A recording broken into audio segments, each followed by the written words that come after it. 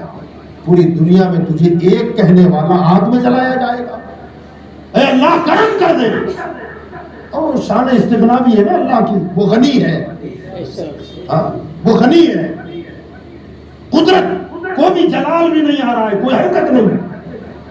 فرشتوں میں کوہرام مچ گیا. باری تعالیٰ تیرے نام کا جھنڈا بلند کرنے والا تیری وجہ سے آگ میں ڈالا جا رہا ہے، مولا کچھ کرم کر دے. فرشتے چیخ رہے. اللہ نے فرمایا فرشتوں اگر تم مدد کر سکتے ہو تو ابراہیم سے پوچھو، اگر وہ تم سے مدد مانگ لے تو کر دو. جناب جبریل علیہ السلام آ گئے اور آ کر کہا اللہ کا حاجت یا ابراہیم، ابراہیم کوئی حاجت ہو تو بیان کریں، آگ میں ڈالا جائے گا آپ کو. حضرت ابراہیم علیہ السلام نے کہا کہ ہاں حاجت تو ہے مگر تم سے نہیں ہے. مجھے حاجت ہے کہ آگ سے بچایا جاؤ، جان میں بخشی جائے، مگر تم سے کیا حاجت؟ حاجت ہے مگر تم سے نہیں ہے. جناب جبریل علیہ السلام نے کہا کہ پلنگ اس سے نہیں ہے، جس سے ہے اس سے تو کہو. سمجھ رہے؟ حاجت جبریل سے نہیں ہے. کس سے ہے حاجت؟ اللہ سے ہے. حضرت جبریل کہے کہ مجھ سے بھلے نہ ہو مگر جس سے حاجت ہے اس سے تو کہو. کیا جواب دیا ابراہیم علیہ السلام؟ فرمایا جبریل خبر تو بے خبر کو کی جاتی ہے نا. یہ واقعات عقیدوں کو مضبوط کرتے ہیں میرے بھائی، ایمان کو روشن کرتے ہیں. کہنے لگے کہ میں اس سے کہوں، وہ تو علیم و خبیر ہے. خبر تو بے خبر کو کی جاتی ہے. وہ تو آگ بھی دیکھ رہا ہے، آگ جلانے والوں کو بھی دیکھ رہا ہے، جس کے لیے جلائی گئی اسے بھی دیکھ رہا ہے، جسے آگ میں ڈالا جائے گا اسے بھی دیکھ رہا ہے. پھر اس سے کہوں کیا؟ وہ تو سب کچھ جانتا ہے. یہ وہ مقام ہے. بعض لوگوں نے اس کا آدھا حصہ لے لیا ہے اور آدھا چھوڑ دیا ہے. کیا کہتے ہیں جناب جبریل نے کہا کوئی حاجت ہو تو بیان کرے گا. نا حاجت تم سے کیا ہے؟ تم سے کوئی حاجت نہیں، تم سے کوئی مدد نہیں مانگنی ہے. تو بعض لوگوں نے یہ سمجھ لیا، دیکھا جبریل علیہ السلام کا ابراہیم کا طریقہ کہ جبریل سے بھی مدد نہیں مانگی تو تم بھی ولیوں سے مدد مت مانگنا، غوث و خواجہ سے مدد مت مانگنا. ابراہیم کا طریقہ ہے کہ جبریل کو بھی انکار کر دیا. اللہ کے بندے ایک پہلو دیکھا، اگلا پہلو بھی تو دیکھ. انہوں نے جبریل ہی سے مدد مانگنے سے انکار نہیں کیا، انہوں نے تو رب سے دعا مانگنے پر بھی انکار کر دیا. ہے کسی کی مجال جو اگلا حصہ بیان کرے؟ پہلے والے حصے کو لے لیا. اب سوال یہاں یہ پیدا ہوتا ہے کہ جناب ابراہیم علیہ السلام نے جناب جبریل سے مدد کیوں نہیں مانگی جبکہ وہ آ گئے تھے مدد کرنے؟ تو علماء فرماتے ہیں اس کا ریزن یہ ہے کہ بڑا چھوٹے سے مدد نہیں مانگتا. جبریل علیہ السلام مانا کہ فرشتوں کے سردار ہیں مگر رتبہ پیغمبر سے کم ہے، نبی سے کم ہے. فرمایا مدد اس لیے نہیں مانگی، شرک سمجھ کر نہیں کہ گناہ ہو جائے گا اور شرک ہو جائے گا، نہ. فرمایا حاجت ہے مگر تم سے نہیں ہے کیونکہ میرا مقام اونچا ہے. کہا اتنا اونچا مقام کہ کہا کہ جس سے ہے اس سے مدد مانگو. تو پھر اس مقام پر جب بندہ فائز ہوتا ہے تو میں تو اسے علیم و خبیر جانتا ہوں نا، کہ اس سے کہوں کیا کہ اللہ نہیں جانتا میں بھوکا ہوں. یہ تو ہماری عادت ہے نا کہ مولا میں بھوکا ہوں، غربت آ گئی، دکان ٹھپ ہو گئی، کاروبار بیٹھ گیا، تو اللہ کو پتا نہیں آپ کا کیا ہو رہا ہے. بہرحال ہمارا حق ہے کہ ہم کرنا چاہیے، مگر ایک مقام پر جب بندہ پہنچتا ہے تو اس مقام کو ولایت کی دنیا میں مقام خلت کہا جاتا ہے. وہاں پہنچنے کے بعد بندہ اپنے لیے کبھی دعا نہیں مانگتا. تیری جس میں مرضی ہے اس پر میں راضی ہوں. ہاں وہ دعا مانگتے ہیں مگر اپنے لیے نہیں، اپنوں کے لیے مانگتے ہیں. یہ اولیاء اللہ جو ہوتے ہیں نا یہ کبھی اپنے لیے نہیں مانگتے، اپنوں کے لیے مانگتے ہیں کہ مولا میں تو جس میں رکھے اس میں راضی ہوں. اللہ فرماتا مانگو کیا مانگنا ہے. تو وہ اللہ کے اولیاء کہتے ہیں مولا جو میرے ہیں نا چاہنے والے ان کا بھلا کر دے، جو میرے در پہ آئے ہیں ان کی جھولیاں بھر دے، ان کے لیے دعا کرتے ہیں. تو وہ مقام خلت ہوتا ہے. حضرت ابراہیم علیہ السلام نے جب یہ کہا تو آگ میں جھونک دیا گیا، ڈال دیا گیا. اللہ تعالیٰ نے اب فرمایا یا نار کونی برداً و سلاما علی ابراہیم، اے آگ میرے ابراہیم کے لیے ٹھنڈی اور سلامتی والی ہو جائے. ٹھنڈی اور علماء نے اس آیت کی تفسیر میں لکھا ہے، قرآن کی تفسیر میں فرماتے ہیں کہ اگر اللہ تعالیٰ سلامن نہ کہتا نا، یا نار کونی بردن، خالی برد کہتا ہے آگ ٹھنڈی ہو جا، خالی اتنا کہتا، تو فرماتے ہیں صبح قیامت تک آگ گرم ہی نہ ہوتی، برف کی طرح ہو جاتی.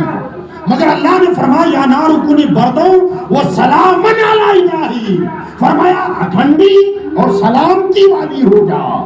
مطلب یہ کہ اتنا زیادہ گرم نہ ہو کہ ابراہیم کو تکلیف پہنچے، اور اتنی ٹھنڈی نہ ہو کہ تکلیف پہنچے، سلامتی والی ہو جا جس میں سلامت رہے. چاروں طرف سے آگ بھڑک رہی ہے. 40 دن اس آگ میں رہے حضرت ابراہیم علیہ السلام. کتنے دن؟ 40 دن کے بعد جب باہر نکلے تو کپڑے کا دھاگا بھی نہیں جلا تھا. لوگوں نے پوچھا ابراہیم اتنی بڑی آگ سے باہر نکلے، کچھ ہوا نہیں آپ کو؟ کہا مجھے جس رسیوں سے باندھا تھا بس وہ جلی ہے. تو آگ میں تھے آپ. تو فرمایا تم نے آگ دیکھی ہے، میں نے دنیا میں ایسا باغ نہیں دیکھا ہے کبھی. دنیا کا کوئی ایسا پھول نہیں تھا، پھول کا پودا نہیں تھا جو اس میں لگا نہ ہو. جان کی قربانی دے دی. اللہ اکبر. پھر وطن چھوڑا. 74 سال کی عمر میں اللہ تعالیٰ نے ایک بیٹا عطا فرمایا. پھر اللہ نے فرمایا جدا کرو اپنے سے، الگ کر دو. مولا تیری جس میں مرضی ہے. دودھ پیتے بچے کو مولا کہاں چھوڑو؟ کہا وادی غیر ذی زرع میں، جہاں وہاں نہ انسان ہے، نہ آبادی ہے، نہ سائے دار کوئی درخت ہے، بس کالے پتھروں کے پہاڑ، چاروں طرف پہاڑی پہاڑ، چاروں طرف سے پہاڑوں سے گھرا ہوا جنگل. اس جگہ پر جا کر کے اپنے اولاد اور بیوی کو دے کے چھوڑ دو. فلسطین سے نکلے، تقریباً 2 مہینے کا سفر تھا اونٹ کا. فلسطین سے آئے وہاں پر جہاں آج مکہ آباد ہے، وہاں لا کر صفا مروہ پہاڑی کے پاس میں لا کر بیوی اور بچے کو ملا دیا. اللہ کا حکم ہے، بولا تیری مرضی ہے. ذرا سوچے آپ، جس آدمی کو 70-72 سال کی عمر میں اولاد ہو، پہلی اولاد، اس کے دل میں اولاد کی کتنی محبت ہو، اور اب حکم ہو رہا ہے کہ جدا کر دو. مولا جس میں تیری مرضی ہے اس پر میں راضی ہوں. چھوڑ دیا، نکل گئے. اور جب نکلے فلسطین چلے گئے. تقریباً 1.5 سال تک اجازت نہیں ملی. دعا مانگ رہے تھے باری تعالیٰ اگر اجازت ہو تو مل لوں ذرا بچے کو. اللہ تعالیٰ نے فرمایا جاؤ مگر زمین پر مت اتر. دیکھیے اب امتحان دیکھیے آپ، بیوی بچہ دودھ پیتے بچے کو 1.5 سال کے بعد جانا ہے ملنے کے لیے، مگر زمین پر مت اترنا. اونٹ پر بیٹھ کر پہنچے. حضرت حاجرہ نے کہا کہ تشریف لائیں، تو کہا اجازت نہیں دیا، خالی دیکھنے آ گیا ہوں، بچہ گود میں دے دو. لپٹا لیا، سینے سے لگایا، پیار کیا، دے دیا، پھر واپس چلے گئے. ذرا سوچیں آپ، اگر اس کو فیل کریں گے نا آپ کو احساس ہوگا اس کا. خالی سننے سے کچھ نہیں ہوگا. ذرا سوچے 74 سال کی عمر میں ایک بیٹا اللہ نے عطا فرمایا اور اس کو بھی جدا کر دیا. کیوں؟ اللہ تعالیٰ پرکھنا چاہتا ہے. انہیں پتھروں پہ چل کر اگر آ سکو تو آؤ. میرے گھر کے راستے میں کوئی کہکشاں نہیں ہے. آرام سے بیٹھ کر جنت میں جانے کا تماشا یہ سوچو کہ میں جنت میں چلا جاؤں گا، اتنا آسان نہیں ہے میرے بھائی. اس کے لیے قربانیاں دینی پڑتی ہیں. جب قربانیاں دی جاتی ہے تب اللہ مقام اور عظمتیں بلند فرما دیتا ہے. حضرت ابراہیم علیہ السلام تقریباً دوسری مرتبہ 7 سال کے بعد آئے. جب 7 سال کے بعد آئے تو بچہ سمجھدار ہو چکا تھا. آئے ہنسی خوشی اپنی فیملی سے ملاقات کی، بیٹے سے باس ملے، بیوی سے ملے. اب حکم آ رہا ہے قربان کرو. سوچا ہم جیسا ہوتا تو کیا کریں؟ مولا اتنی مصیبتوں سے گزار کر اب یہ ہم کو تو بکرا ذبح کرنے کے لیے ہم تیار نہیں ہے نا. بعض لوگوں کو کہتے ہوئے سنا ہے، سرمایہ دار لوگ ایک صاحب سے سنا ہے، اللہ انہیں بھی سمجھ عطا فرمائے، مالدار آدمی ہے. کہا یار ہمارا سب سے بڑا خرچ ہے نا زکوٰۃ کا ہی ہے. رمضان آتا ہے نا ٹینشن آ جاتا ہے. اور ظاہر بات ہے کروڑ پتی آدمی ہوگا تو زکوٰۃ بھی لاکھوں میں نکلے گی. تو سب سے بڑا خرچ ہمارا زکوٰۃ کا ہے. میں نے کہا اللہ کے بندے، اللہ کا شکر ادا کر کے تجھے زکوٰۃ دینے والا بنایا. خوش دلی کے ساتھ کرنا، مجبوری میں اور یہ کر کے اللہ کا احسان کر. تیرا ہاتھ ایسا نہیں رکھا، ایسا رکھا ہے. قربانیاں ہو رہی ہے. آدمی سوچتا ہے کہ یار کیا خرچ ہے یہ، یاد رکھیں، اللہ کا شکر ادا کریں کہ اللہ نے مجھے قربانی کے لائق تو بنایا. قربانی کریں. اللہ قربانی میں نہیں کہہ دیا کہ قربانی کا گوشت سے اس کو مقصد نہیں ہے، ہماری نیتیں دیکھتا ہے کہ میرا بندہ مجھ پر کیا قربان کر سکتا ہے. بہرحال حضرت ابراہیم علیہ السلام نے سب کچھ قربان کیا. اب اللہ نے ارشاد فرمایا قال انی جاعلک للناس اماما، اے ابراہیم میں تجھے دنیا کا پیشوا اور سردار بناؤں گا، سرداری تمہیں عطا کی جائے گی. وہاں جہاں حضرت ابراہیم علیہ السلام کے کہ اپنی سرداری پر خوش نہیں ہوئے بلکہ وہاں کہتے ہیں قال ومن ذریتی، مولا مجھے تو سردار بنا دے گا، میری اولاد کا کیا ہوگا، میری اولاد کا کیا ہوگا. اللہ نے فرمایا کہ جو تمہارے نقش قدم پر چلے گا میرا وعدہ ہے کہ میں انہیں بھی سردار بنا دوں گا. اب اس پر ہم کو آپ کو غور کرنا ہے، وقت ہو گیا غور کرنا ہے. اللہ نے وعدہ کیا ہے قال ومن ذریتی، میری اولاد کا کیا ہوگا. اللہ نے وعدہ کیا کہ امام تو انہیں بناؤں گا، سردار بناؤں گا، بس شرط یہ کہ آپ کے نقش قدم پر. آج ہم جو سرداری سے محروم ہو گئے، ذلیل ہو رہے ہیں، رسوا ہو رہے ہیں، اس کا سیدھا مطلب ہے کہ نقش قدم ابراہیم کو چھوڑ دیا ہے. اگر ہم ان کے نقش قدم پر ہوتے تو اللہ تبارک و تعالی آج بھی ہمیں بلندی عطا فرماتا، مگر ہم نے راستہ چھوڑ دیا ہے. اقبال نے کہا تھا سبق بھی پڑھ صداقت کا، عدالت کا، شجاعت کا، لیا جائے گا تجھ سے کام دنیا کی امامت کا. اگر صداقت ہو، عدالت ہو، شجاعت ہو تو فرمایا تجھے پھر سے دنیا کا امام بنا دیا جائے گا. اللہ تعالی ہم کو آپ کو سیدنا ابراہیم علیہ السلام، سیدنا اسماعیل علیہ السلام کے فیوز و برکات سے مالا مال فرمائے، اور جو بھی فرض و واجب ہم پر عائد ہوئے ہیں اللہ ہمیں خوش دلی کے ساتھ اسے انجام دینے کی توفیق رفیق عطا فرمائے.